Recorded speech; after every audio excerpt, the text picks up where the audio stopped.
on. That what they intended to find it? And there's a companion story.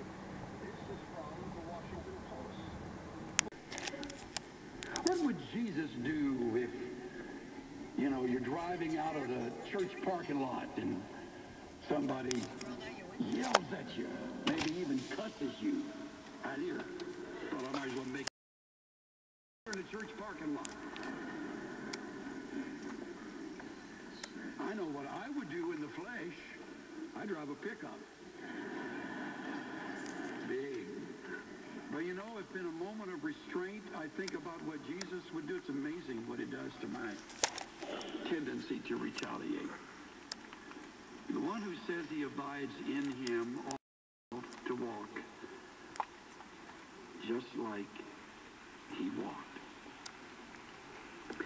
Now, admittedly, I've kept this very, very simple. No stopping, standing, parking. That's 2 rules we broke in the matter of 5 minutes. Let's see how you do this week, class. Here's the one you originally Let's see how you do when you're out of the sand pile and you're playing with your friends, or in our case, you're working with them. Don't ever mess with stuff that gets you into trouble. When you foul up, remember, somebody's in your corner, always. Behave yourself since you're a member of the family, and no matter what you may say, your actions reveal the whole truth. I'm filming. Remember, We're good. obedience announces how much you respect your father. And if you're looking for a model, Never mind then. I shut up. by the way, don't get so involved in life you miss the wonder of it all. I close with Fulgham's words. Wonder.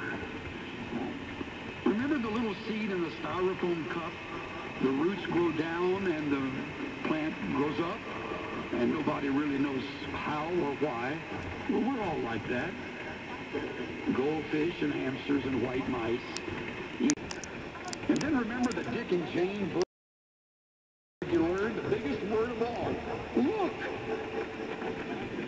Everything you need to know is in there somewhere. The golden rule and love. And basic sanitation, ecology and politics, and equality, and sane.